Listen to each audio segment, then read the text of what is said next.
Devika and Danny ఈ series review ఈ వీడియోలో చూద్దాం. మనకు జియో హాట్‌స్టార్ లో అయితే స్ట్రీమ్ అవుతుంది ఈ సిరీస్. ఈచ్ ఎపిసోడ్ దగ్గర ఒక 20 to 25 minutes అలా ఉంటుందని చెప్పుకోవచ్చు. మెయిన్ గా చెప్పుకోవాలంటే ఫ్యామిలీతో చూడొచ్చు, ఎటువంటి అడల్ట్ కంటెంట్ అయితే ఏం కాదు. సో మెయిన్ గా సిరీస్ అనేది నాకే అనిపించింది అంటే ఓకే భయ ఇది జస్ట్ ఓకే, ఒకసారి చూసే విధంగా అయితే ఉంది. మరీ అంత బాగాలేదని మాత్రం చెప్పలేము. సో అది మాత్రం చెప్పుకోవచ్చు. బేసిక్ స్టోరీ లైన్ ఎలా ఉంటుంది ఈ సిరీస్ లో మాట్లాడుకుంటే భయ అలియాస్ దేవిక, సో రితువర్మ గారు, సో తనకు కొత్తగా పెళ్ళి అవుతుంది. వాళ్ళ పెళ్ళైన తర్వాత డానీ అనే ఒక క్యారెక్టర్ ఆమె లైఫ్లో ఇన్వాల్వ్ అయిన తర్వాత అసలుకి ఏమైంది ఏంది అనేది మీరు ఎంటైర్గా సిరీస్ చూసి తెలుసుకోండి. అంతకుమించి ఏం లేదు.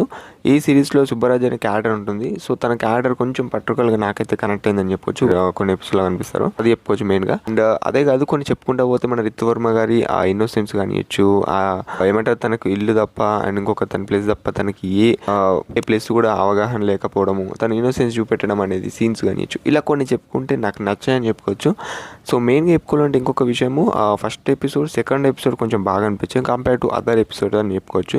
సో మీకు ఎలా నచ్చుతుందో ఎలా ఉంటుందో నాకు తెలియదు, కానీ మరి రెండే ఎపిసోడ్స్ ఎందుకు బ్రో అదర్ ఎపిసోడ్స్ ఎందుకు నచ్చలేవు అంటే అవి కొంచెం అనిపించేస్తుంది స్టోరీ అంతా ఉండదు అన్నట్టు అనిపించేస్తుంది, బాగా లాగా తీసుకెళ్ళిపోతారు అన్నట్టు అనిపిస్తుంది. సో అలా అని చెప్పుకోవచ్చు మెయిన్గా చెప్పుకోవాలంటే ఈ సిరీస్లో. ఇక చెప్పుకుంటే పర్ఫార్మెన్స్ బై ప్రతి ఒక్క క్యారెక్టర్కి ప్రతి ఒక్క ఎవరి రోల్లో వాళ్ళు బాగా చేస్తారని చెప్పుకోవచ్చు. ఒక ముక్కలు చెప్పుకోవాలంటే ప్రతి క్యారెక్టర్స్. సో మన రితువర్మ గారికి ఈ ఫిలింలో మంచి క్యారెక్టర్ ఉందంటే అఫ్కోర్స్ బాగా మంచి క్యారెక్టర్ ఉందని చెప్పుకోవచ్చు.